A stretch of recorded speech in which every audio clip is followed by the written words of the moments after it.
Hey everyone, so today I'm going to be making a cup in the shape of a state. I'm going to make it so that it's perfectly 3D printable, and it should be pretty easy for you guys to follow along. We're going to be using a tapering feature in Rhino.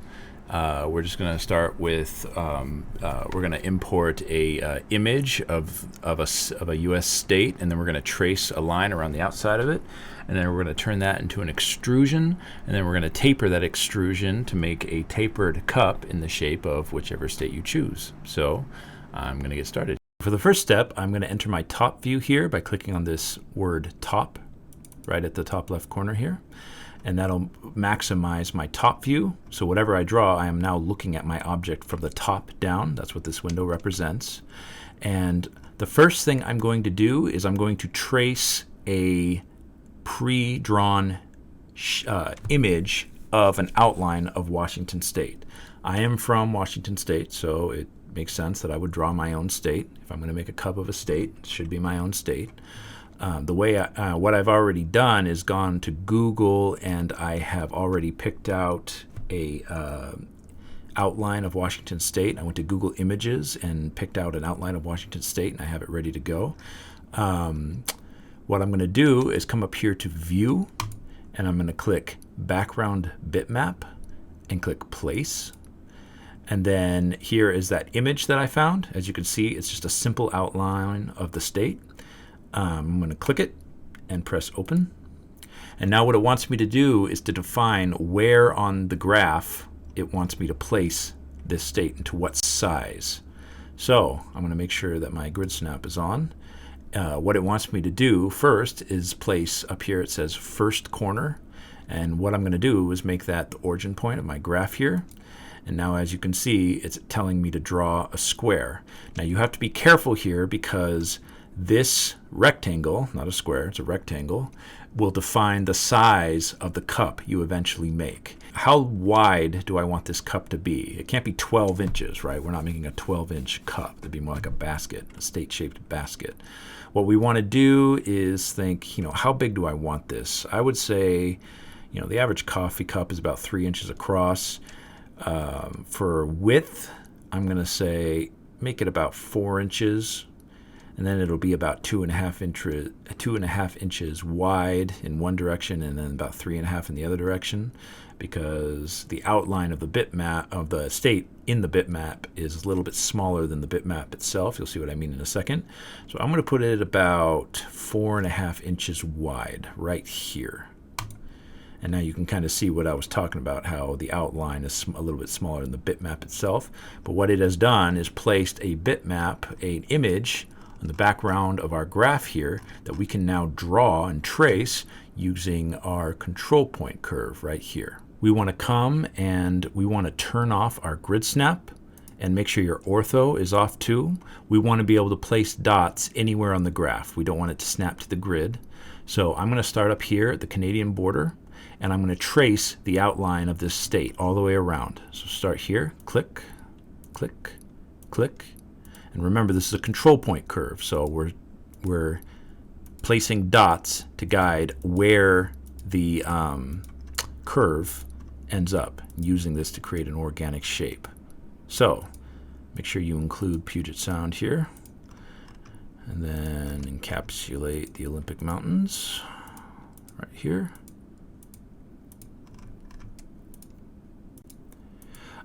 If you kind of gloss over some of this finer detail, it won't matter, honestly. It'll look fine, even if, the little bumps here are not as prominent with your line as they are with the bitmap.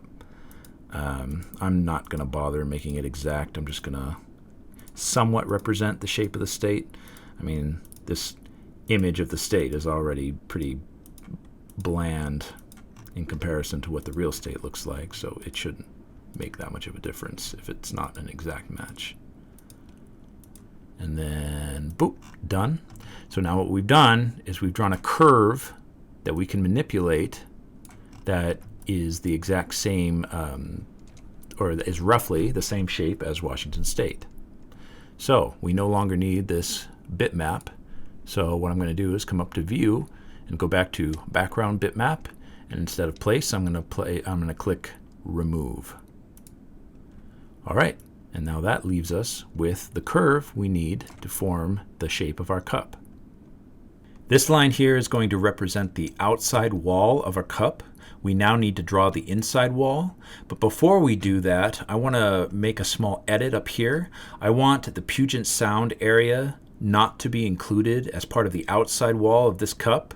That'll just create a big crevice that I don't think will be very desirable, especially if you want to drink something out of this cup.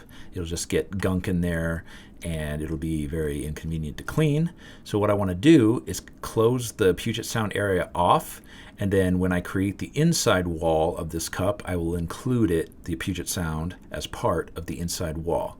So the way I'm going to do that is I'm going to draw a line from here down to here, and I want to make sure I match the tangent of this curve here and the tangent of this one down here.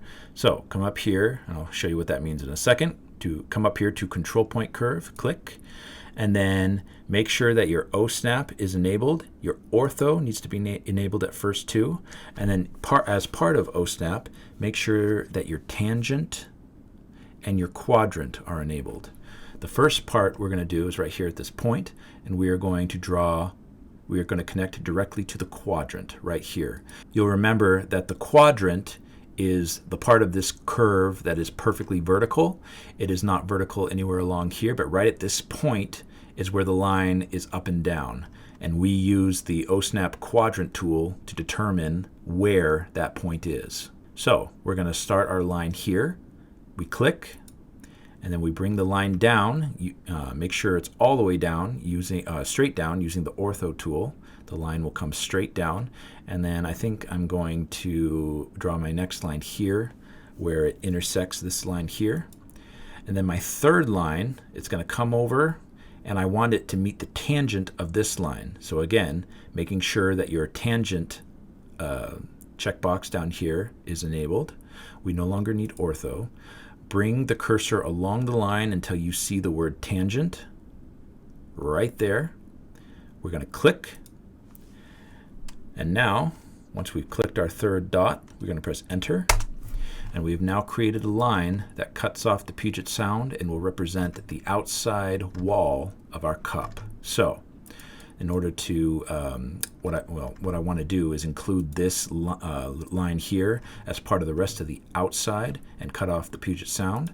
So the way I'll do that is I'll press this curve here, come over here to split, and now it will ask me what do I want as a cutting object. This curve that I just drew, click it, press enter, and now the Puget Sound has been cut separate from the outside curve of the cup here.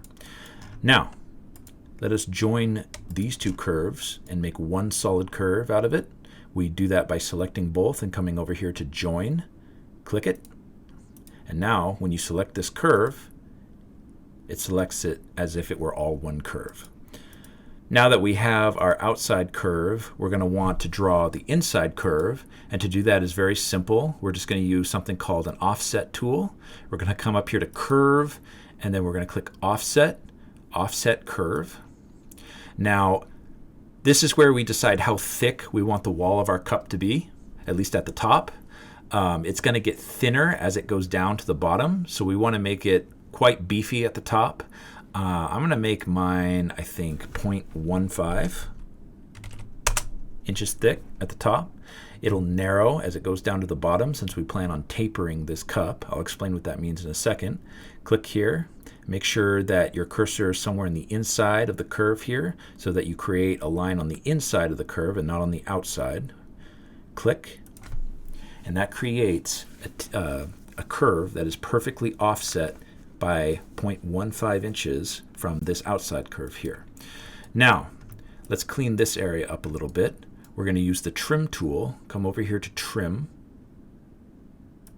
Click trim, and click here, here, and here to get rid of those curves. Now, the next step will be to make this all one curve by pressing join. And there you go. We now have the outside wall of the cup here and the inside wall of the cup at the top. So I think what I'm going to do next is clean this inside curve up. I want to get rid of all these sharp corners, and I'm going to do that by using the fillet tool. This is the fillet tool right here. Click it, and then in order to use it, you have to select the curve on either side of the point you want filleted. So I have it selected, and it says select first curve to fillet. I'm going to select this part of this curve right here. And now it wants the second curve to fillet. I'm going to select it down here. And as you can see, that creates a nice curved joint here where the radius of this curve is exactly what I asked it to be. Point, in my case, 0.05 inches. I'm going to do that for the rest of these sharp corners here. Let's see. Enter. There we go.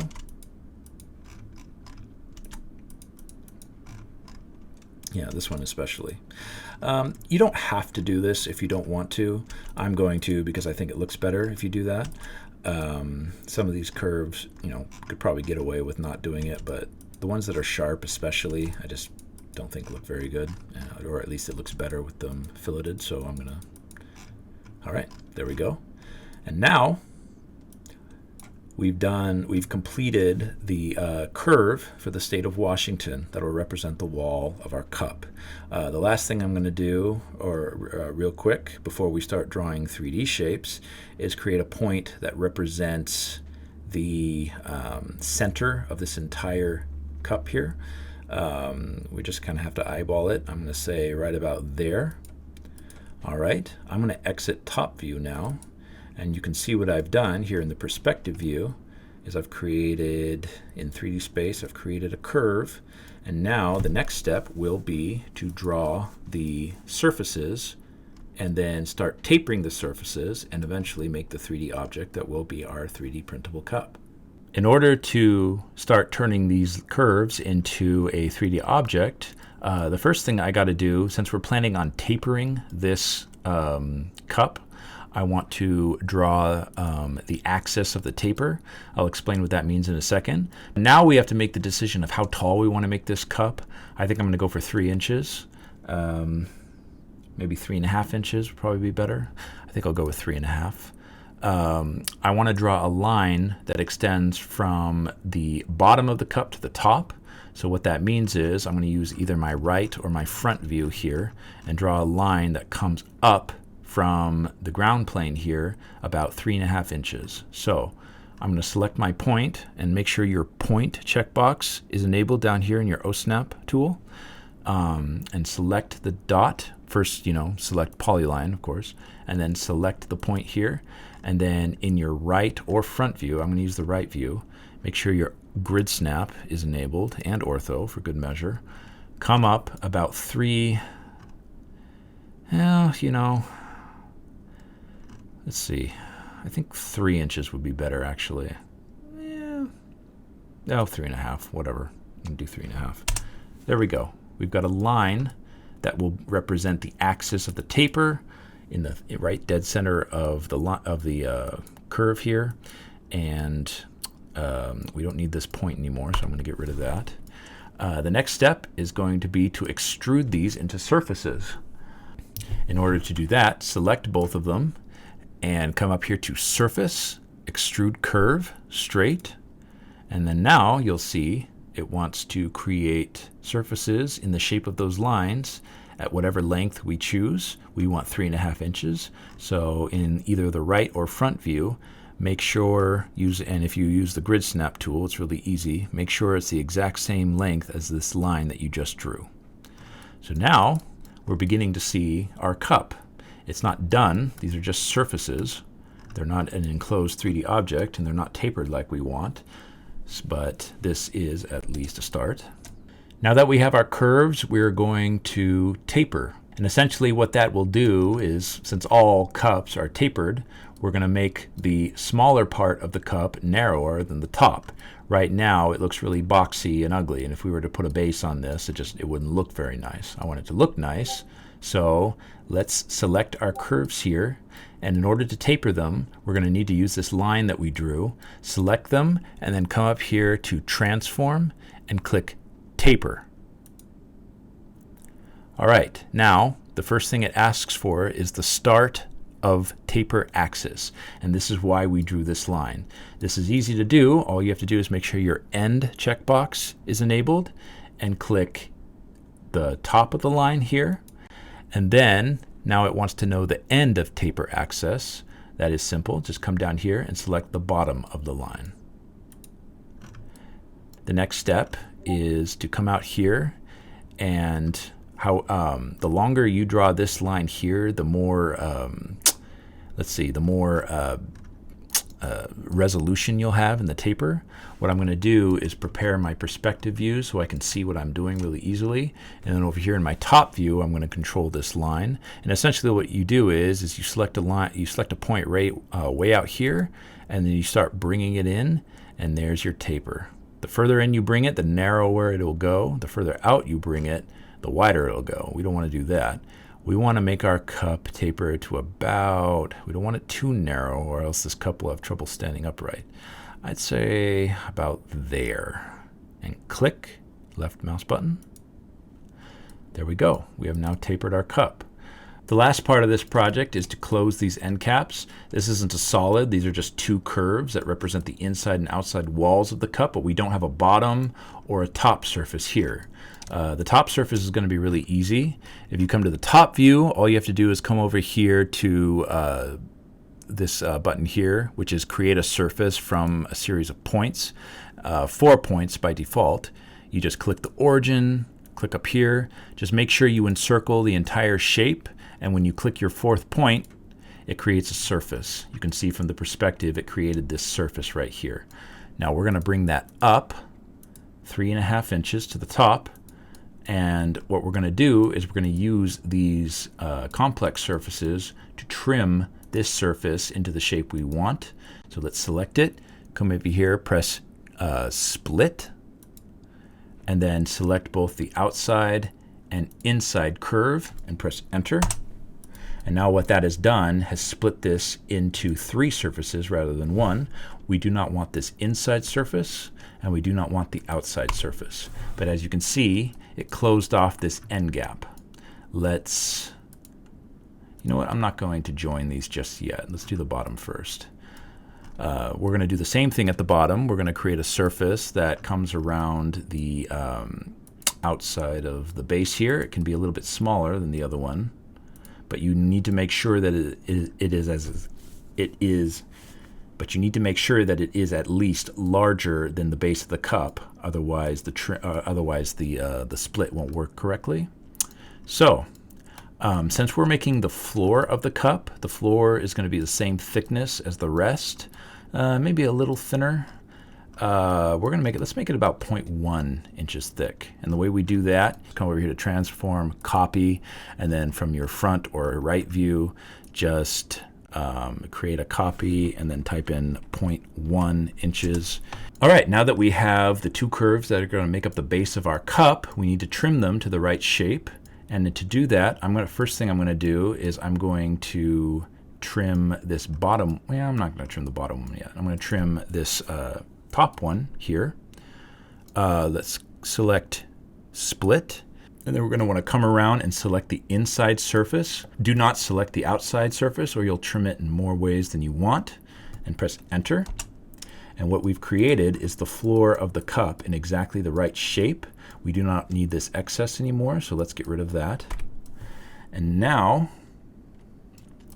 let's do the same thing for the bottom of the cup here. Let's select it, come over here and press split, and then make sure you select the outside wall and not the inside wall.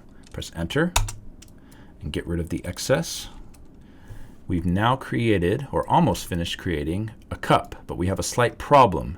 If you remove this plate, you'll notice that we didn't trim the inside surface enough here, or we didn't trim it at all, and it needs to be trimmed because there's not supposed to be any kind of surface here. I'll show you what I mean by that. Let's select the inside wall of the cup, press split, and this should be the last split, and then select the inside floor, enter. We're going to trim off this little part of the cup here. There we go. And now let's take this bottom and move it back into place. And now I'm going to select all my surfaces, inside wall, outside wall, and make sure you include the top here. One of the easiest ways to make sure that you have all the surfaces selected is select everything, click join, and then move it over. If you see any surfaces left behind, those are surfaces that you did not include in the join. We don't want to join the curves. We don't need to do that. But we have our cup here. Let's move it back to where it was. Let's maximize our perspective here. And that concludes our project. This is a 3D printable cup in the shape of the state of Washington. You could do this for any of the shapes of any of the states. You know, good luck with Oklahoma. That's going to be a little weird, but you can do it. Let's see. Yeah, it looks pretty good. Let's get rid of those curves. We don't need those anymore. That is what the bottom looks like. The inside looks like. This is perfectly 3D printable. There are no overhangs that would present a challenge to just about any 3D printer. It looks nice. I was going to put a handle on it, but in order to make the handle 3D printable, I would have had to make it like diamond shaped, and it just didn't. I don't know. I tried it, and it just didn't look that good, so I decided not to include that. And you know, cups don't need to have handles. And you know, this one looks great without it, so I'm just going to keep it that way. All right, thank you guys for watching. I hope you enjoyed this. If you do end up creating something like this and 3D printing it, I recommend making sure you're using, or the person making it for you is using, a food safe 3D printer plastic. They do exist, food safe, because you know, we don't want strange chemicals, swallowing strange chemicals and liquids we drink out of a 3D printed cup. That wouldn't be good. So yeah, thank you guys for watching. I hope you enjoyed this and found this instructional. Best of wishes, and I'll see you on the next one.